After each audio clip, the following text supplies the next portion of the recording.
और आप तो क्या ले लेते हैं, आपको अपने अकाउंट में फंड दिख जाते हैं, वैल्यू दिख जाती है, लेकिन ये नहीं दिखता कि वो यूएसडीटी का जो कॉन्ट्रैक्ट है वो असली है या नकली है। तो वो पहचान होनी जरूरी है आपको। ये एक एजुकेशन का मान लो कि टॉपिक है। अगर ये एजुकेशन नहीं है तो आप क्रिप्टो में कभी भी यूएसडीटी या फिर निवेश करिए ही मत। पहले आप एजुकेशन लीजिए, हमसे जुड़िए, देन हम आपको गाइड भी कर सकते हैं आने वाले वीडियो के जरिए, तो ये चीजें पॉसिबल हो पाएंगी।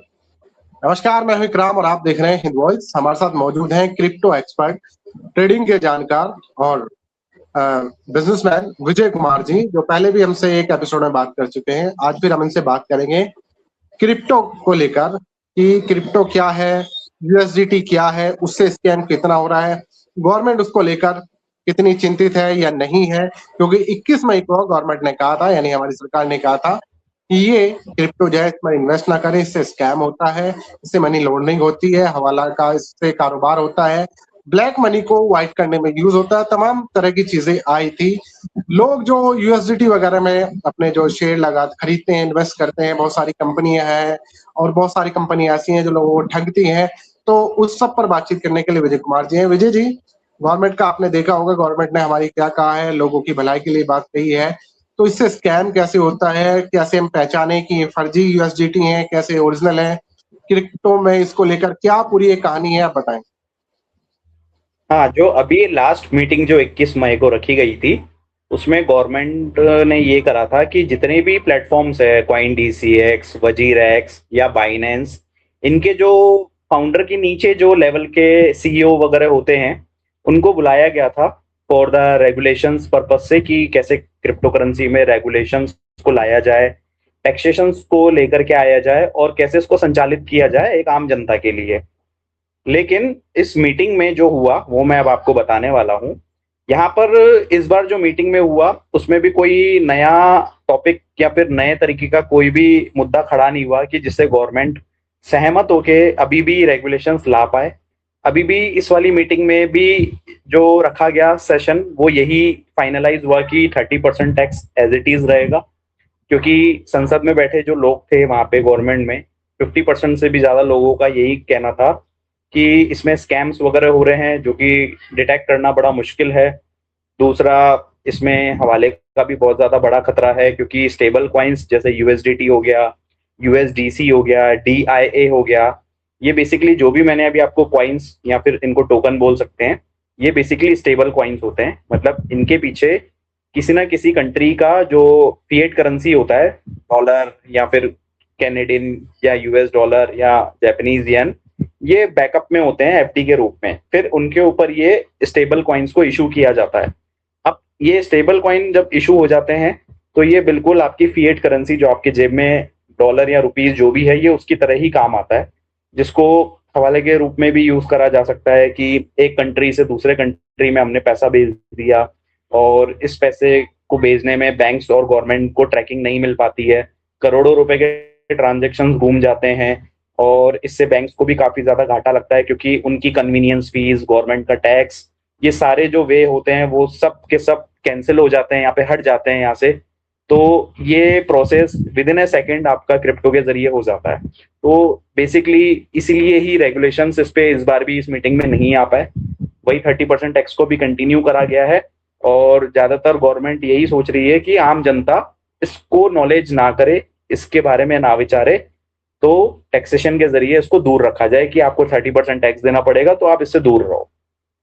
तो ये मेन कारण रहे इस चीज के।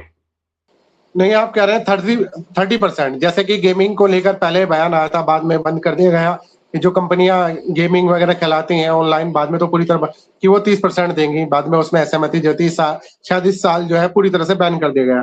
तो आप कह रहे हैं कि 30% देना होगा अगर कोई इन्वेस्ट करेगा इसमें, ये आप कहना चाह रहे हैं? नहीं, इन्वेस्ट करने पे 30% नहीं देना है। मान लो कि आपने जैसे स्पॉट बाइंग करी, स्पॉट बाइंग का मतलब ये हुआ कि आप किसी चीज को वास्तव में खरीद रहे हैं। मान लो कि आप सोने की दुकान पे गए, आप किसी भी चीज को लेने मार्केट में गए, चाहे चांदी हो चाहे सोना हो, वो आप पैसे देके घर में लेकर के आ गए, मतलब वो चीज आपके हाथ में है। ठीक है, अब क्रिप्टो करेंसी जो है वो तो डिजिटल है, लेकिन डिजिटल होने का मतलब ये नहीं कि वो आपके हाथ में नहीं है, वो आपके वॉलेट में होती है। ठीक है, आपके अगर अकाउंट में क्रिप्टो है स्पॉट के अंदर और वो आपने बाय किया और फिर आपने उसको महंगे पे बेचा, जो भी प्रॉफिट कमाया उस पे आपको फ्लैट 30% टैक्स देना ही पड़ेगा। ठीक है, मान लो सेकंड केस, अगर उस पे आपको कोई लॉस होता है तो वो लॉस रिकवरी या फिर लॉस की जो काउंटिंग है वो आपके प्रॉफिट में नहीं ली जाएगी। अगर आपने 100 रुपए की चीज खरीदी और उस पर आपने 110 रुपए यानी 110 रुपए पे उसको बेचा, 10 रुपए आपने प्रॉफिट कमाया, तो 10 रुपए पे आपको 3 रुपए टैक्स देना पड़ेगा। लेकिन अगर मान लो कि आपका सी टाइम में मतलब तीसरे टाइम में वो 10 रुपए होकर के 90 रुपए हो जाता है, मतलब इन केस आपने पहले तो 10 रुपए प्रॉफिट कमाया और आपने कुछ ही देर में आपने 20 रुपए का लॉस कर दिया, अब वो रकम आपकी जो है वो 90 रुपए हो गई। लेकिन जब आपने 10 रुपए का प्रॉफिट बुक करा था तो वो जो ट्रांजेक्शन है प्रॉफिट बुकिंग की, उस पर आपको 3 रुपए टैक्स आपको देना ही पड़ेगा। अब जो 90 रुपए का जो आपको 20 रुपए का लॉस हुआ है वो माइनस नहीं होगा, वो काउंट नहीं करा जाएगा। तो 3 रुपए जो आपको टैक्स देना है वो देना ही रहेगा।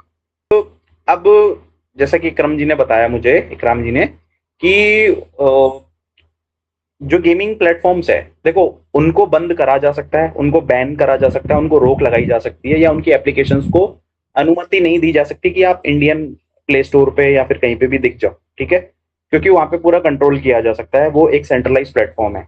लेकिन क्रिप्टो के केस में ये डिसेंट्रलाइज होती है। कहीं कहीं जगह पे ये सेंट्रलाइज प्लेटफॉर्म जिसको हम दलाल बोलते हैं वहां पे भी अवेलेबल होती है। अब ये दोनों तरीके से चलती है, तो एक जगह बंद कर देंगे तो दूसरी जगह चल जाएगी, दूसरी जगह बंद कर देंगे तो तीसरी जगह आ जाएगी। मतलब इतने सारे लूप होल्स हैं कि क्रिप्टो पे किसी का कंट्रोल नहीं होता। वही डिसेंट्रलाइजेशन बात जो हमने लास्ट वीडियो में कही थी, तो इस पे इसलिए टैक्सेशन कंटिन्यू रहा है, खाली दूरी बनाई जा सके। तो इसको बंद करना तो बिल्कुल मुश्किल है गवर्नमेंट के लिए। गवर्नमेंट क्या किसी की भी कंट्री की इतनी हिम्मत नहीं है कि वो इसको बंद कर पाए या बैन कर पाए या रोक लगा पाए। सिर्फ टैक्सेशन या रेगुलेशन ही इसके ऊपर आ जा सकते हैं बस, वो भी प्लेटफॉर्म्स के ऊपर। इसको बनाया भी इसीलिए ही गया सर था बात सन आती है 2008 कि में। यूएसडीटी के नाम पे तो बहुत कुछ फ्रॉड भी हो रहा है, मतलब यूएसडीटी के अंदर ही लोग सोशल मीडिया के माध्यम से लोगों से जुड़ते हैं, खरीदते बेचने के नाम पे पता चलता है कि जिसके पास ओरिजिनल है वो किसी ने उसके अकाउंट से गायब कर दिए, या जिसको जो कोई खरीद रहा है उसको जो है जो फेक होते हैं यूएसडीटी, उनको आपकी भाषा में कुछ और कहते हैं उसे, तो वो उनको बेच दिए। तो कैसे पता करें कौन सा सही है कौन सा गलत है, कहाँ इन्वेस्ट करें?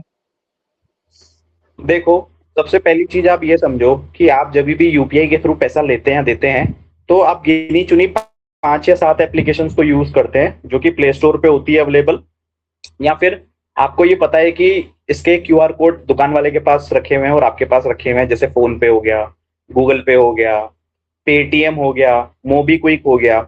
इन 5-7 कंपनियों के नाम आपको हमेशा जबान पे रहते हैं और हर गली के हर दुकानदार ठेले वाले के पास आपको उसका क्यूआर कोड मिल जाएगा।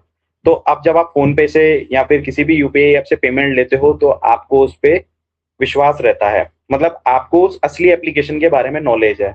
तो कभी भी आपके पास जो आईएनआर है वो यूपीआई के थ्रू गलत या फिर गलत तरीके का फंड आप ले नहीं सकते। ठीक है, क्योंकि सबके पास ओरिजिनल एप्लीकेशन है। एक बीच में आया था कि फोन पे की नकली एप्लीकेशन भी है। अब यहाँ पे बात ट्विस्ट आती है कि फोन पे की जब नकली एप्लीकेशन है ऑब्वियसली, तो वो नकली एप्लीकेशन कभी भी असली फोन पे फंड नहीं भेज सकती है यहाँ पे। ठीक है, वो सिर्फ मैसेज ही जाता है।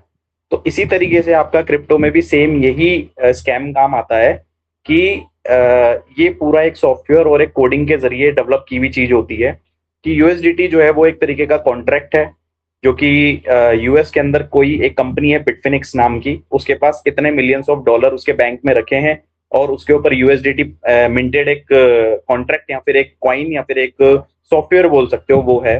ठीक है, तो कहीं ना कहीं उसकी एक आइडेंटिफिकेशन होती है, वो मैं आपको सिखा सकता हूँ कि वो आइडेंटिफिकेशन हम लोग कैसे देखें कि ये ओरिजिनल है या नकली है।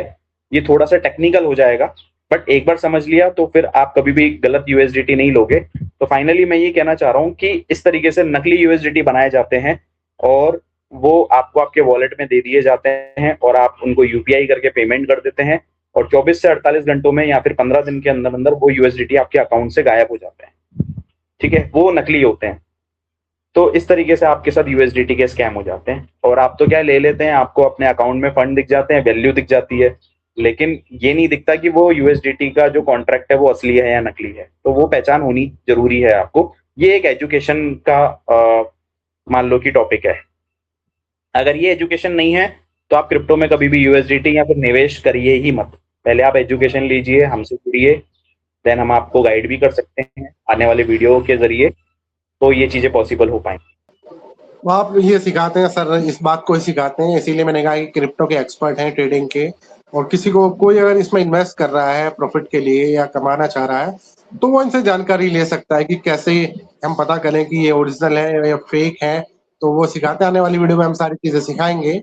बाकी क्या है कि इसमें हमारा बताने का मकसद यही था, एक तरफ गवर्नमेंट है वो इसके अगेंस्ट है, दूसरी तरफ पूरा देश पूरी दुनिया में इस चीज के ऊपर काम भी हो रहा है, लोग इन्वेस्ट भी कर रहे हैं, बहुत सारे आरोप भी हैं और बहुत सारे जो है इससे प्रॉफिट भी हैं। तो फिलहाल तो इस छोटे से एपिसोड में इतना ही। बाकी कुछ भी सीखने के लिए या फिर कोई जानकारी के लिए आप दिए गए कॉन्टैक्ट पर या हमें मेल कर सकते हैं, हम आपको की मदद करेंगे। और आने वाले दिनों में सर और भी बहुत सारे एपिसोड बनाएंगे कि कहाँ आप इन्वेस्ट करें, कैसे करें, कितना आपको प्रॉफिट हो सकता है, उस सब पर भी बातचीत होगी। तो फिलहाल इस एपिसोड को शेयर कीजिएगा, फिर मुलाकात होगी विजय भाई से, तब तक के लिए दीजिए इजाजत। शुक्रिया सर।